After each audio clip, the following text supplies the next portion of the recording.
Francisco, como que funciona o fluxo editorial do dia a dia de um editor na Rimar? Dia a dia é basicamente o seguinte: não dá para. Como a gente tem muitas tarefas, eu pessoalmente, como tenho muitas tarefas e muitas atividades no dia a dia, a gente dá aula, né? A vida de editor é uma coisa meio. Assim, às vezes as pessoas não entendem muito. Mas o editor, ele não deixa de ser professor, ele não deixa de tocar o projeto de pesquisa, de ter os orientandos dele, de ter as aulas na pós, as aulas na graduação, que são as que mais tomam tempo, etc. e tal. Então, você tem que dividir a tarefa entre várias coisas. No caso da RIMAR, no dia a dia, basicamente funciona o seguinte: dá uma checada se foram submetidos novos artigos, verificar o fluxo editorial, principalmente o que chega de novo, verificar se aquele artigo tem condições de ser analisado pelos revisores, se ele tem condições de continuar no fluxo editorial. Normalmente eu faço um trabalho, uma análise em termos de desk review, e ali eu tomo a decisão se eu encaminho ou não encaminho o artigo para análise por parte dos revisores. A gente está no processo ainda de criação dos editores associados, que a gente pretende fazer essa criação, de criar os editores associados por áreas temáticas, por exemplo, varejo e vendas, consumo ou cultura de consumo, encontrar comportamento do consumidor, enfim, encontrar editores associados que possam fazer esse trabalho de filtragem e de escolha dos revisores de acordo com a temática dos artigos que entram na revista. A gente está nessa fase de transição. A gente ainda não implantou o processo integralmente. A gente está trabalhando nisso ainda. Então, assim, no dia a dia, basicamente funciona dessa forma. Todo dia, quer dizer, todo momento, quando entra um artigo, quando um artigo é submetido à revista, eu recebo uma mensagem avisando sobre esse artigo, a gente faz a checagem sobre isso, como que ele, se ele atende ou não os critérios. É curioso porque ainda hoje a gente recebe artigos que não atendem os critérios para a submissão da revista. Eu não sei o que é que acontece, mas muitos autores pecam em não, por exemplo, verificarem ou tentarem formatar o texto para a submissão de acordo com aquilo que é solicitado pela revista.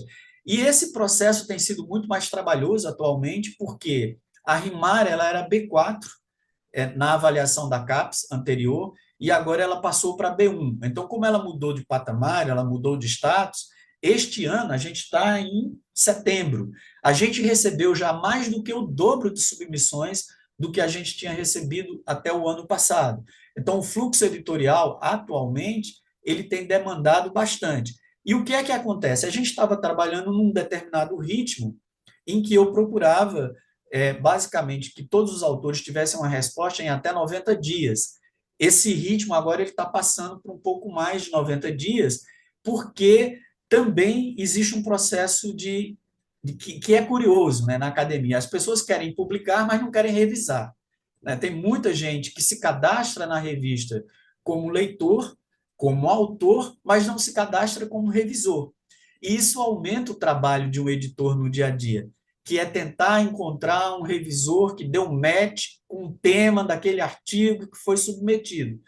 Rafael, eu lhe diria, tanto para você quanto para o professor Marcos, que essa é a tarefa mais inglória, é a mais difícil, a mais chata que um editor pode ter, que é encontrar o revisor adequado para aquele artigo que foi submetido, porque isso precisa ser feito da melhor forma possível. Porque às vezes a gente encaminha um artigo que é bom, mas para um revisor que não entende daquele assunto. E esse revisor termina não entendendo ou não consegue compreender a contribuição, e muitas vezes ele pede para revisar um monte de coisa que é desnecessária, ou ele pede, até mesmo sugere a rejeição do artigo, quando não é o caso de um artigo ser rejeitado. Então, assim, isso é uma grande dificuldade.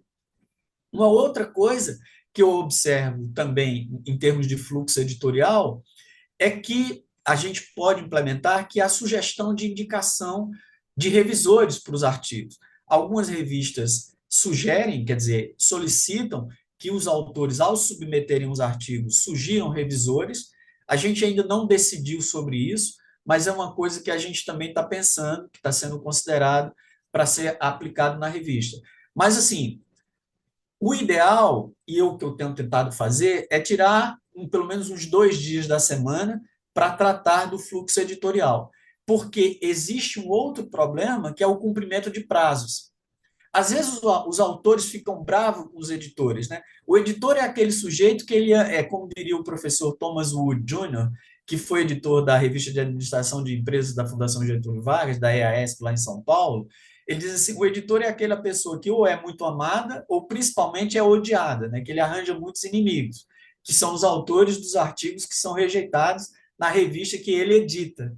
E tem uma outra coisa, que é também aquele processo de desgaste que existe com os revisores, porque você tem que cobrar o revisor que ele não cumpriu o prazo de revisão do artigo.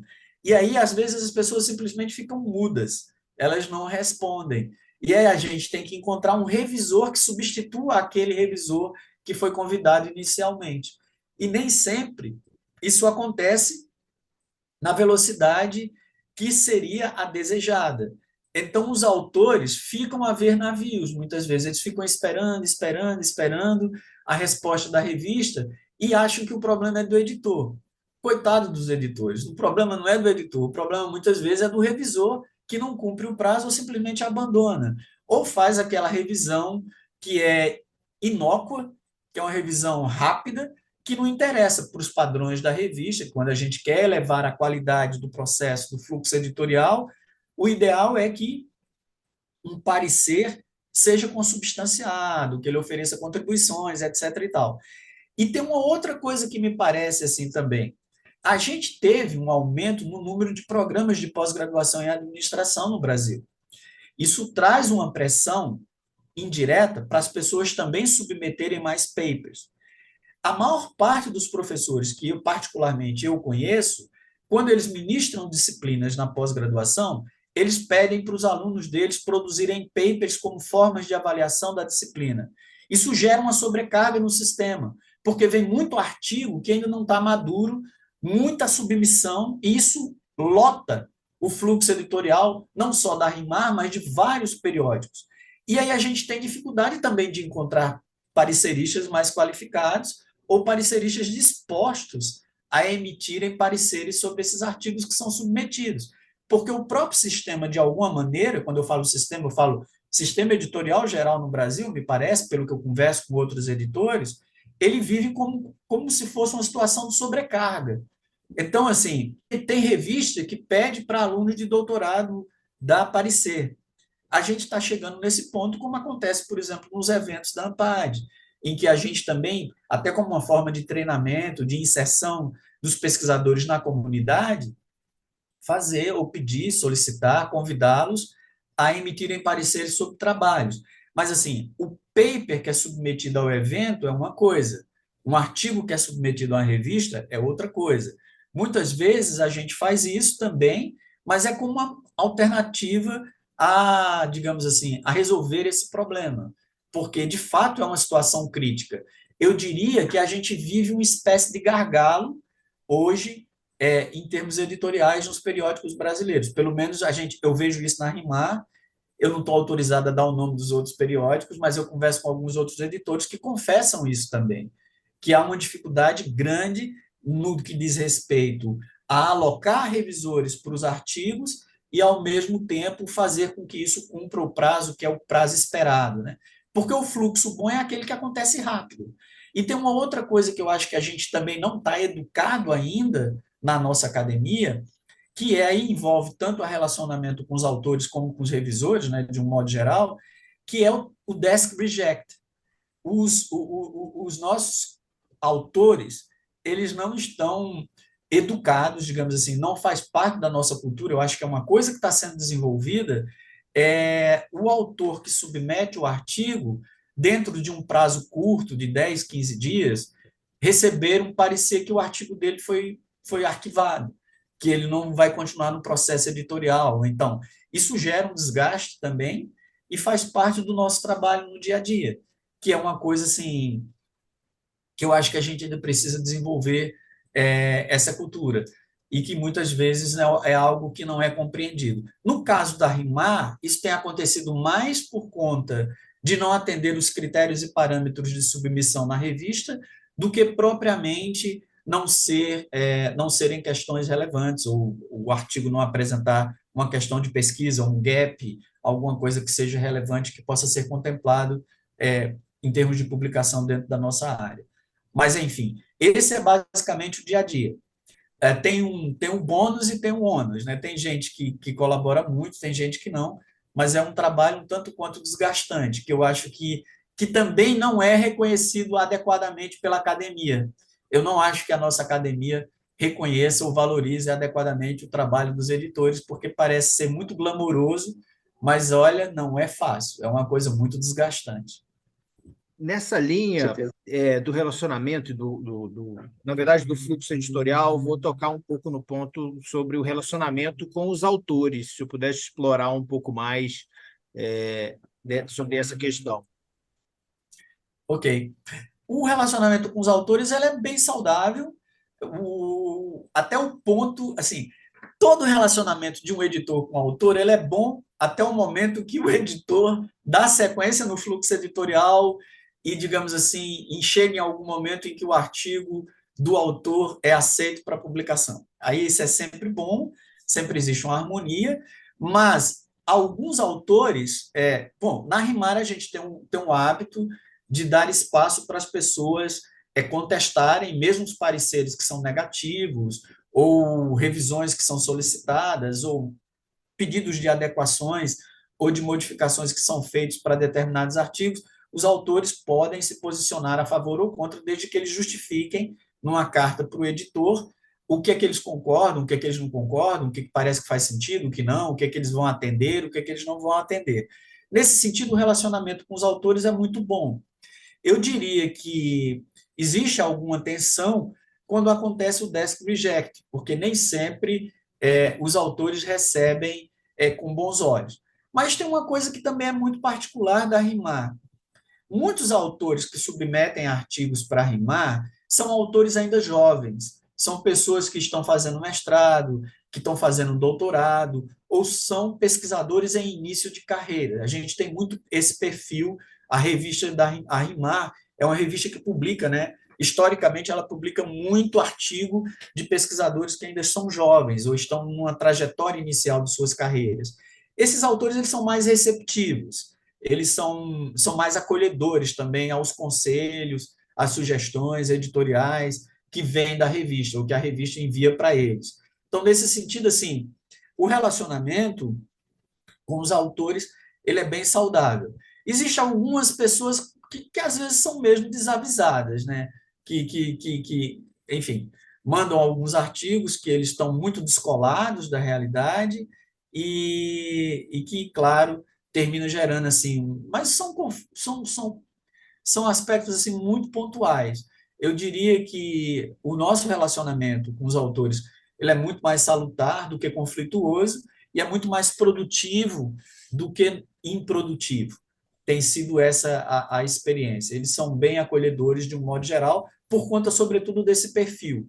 Eu tenho tentado estimular um relacionamento com autores que são mais maduros. Eu tenho pedido para que pesquisadores mais maduros tentem prestigiar mais a RIMAR, ofereçam contribuições para a RIMAR, e, de alguma maneira, por exemplo, isso tem sido atendido. Normalmente, os pesquisadores mais maduros, quando eles publicam na RIMAR, eles publicam como coautores de algum trabalho, por exemplo, que é feito por um orientando ou por um aluno, em que eles mais ou menos supervisionaram o processo de produção do artigo, em que eles são coautores nesses termos.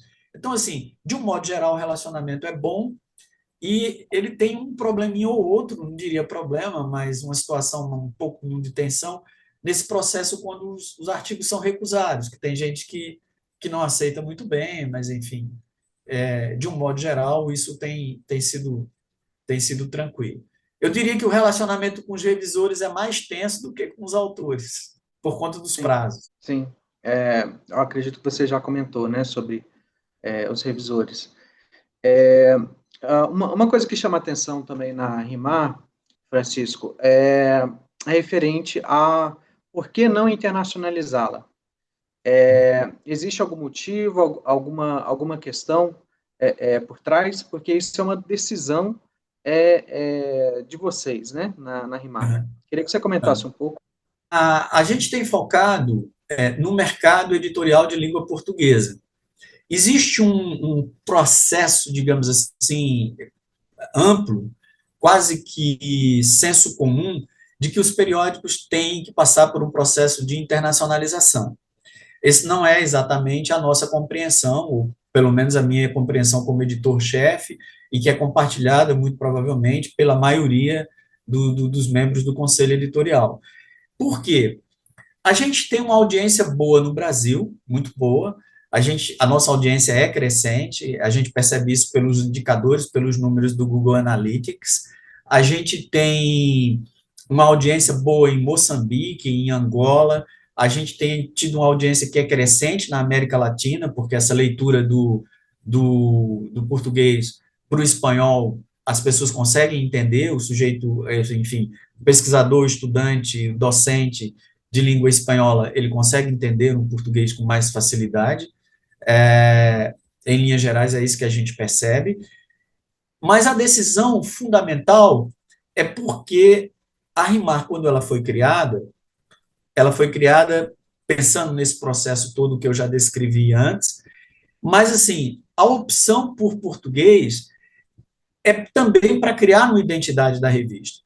A gente não acredita que o processo de internacionalização ele deve ser feito para todo e qualquer periódico.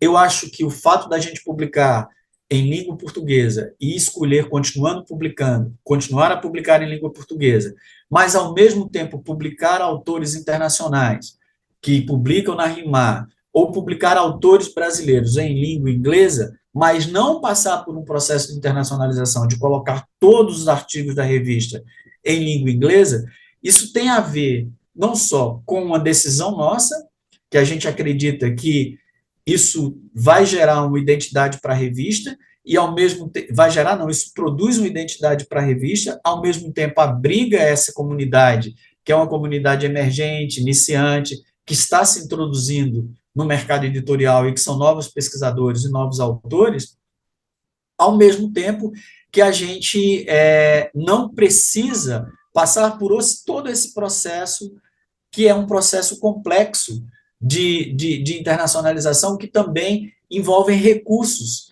Eu não tenho clareza, por exemplo, que a gente estaria preparado também, né, e aqui eu admito uma limitação também do ponto de vista operacional, que a gente teria condições de fazer isso bem feito.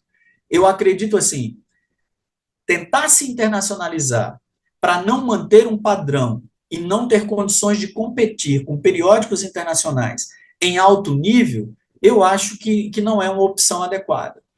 Eu, particularmente, observo que tem muitos periódicos que tentam se internacionalizar e vão nesse caminho, mas eles não mantêm um padrão ou não são capazes de competir com periódicos internacionais.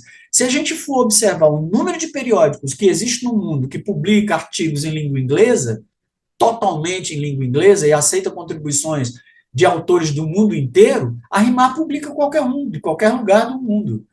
Mas, assim, essa obsessão, essa preocupação de internacionalização, eu acho que também seria quase que uma resposta também aos pedidos e às demandas que são apresentadas pelas agências que regulamentam a pós-graduação no Brasil.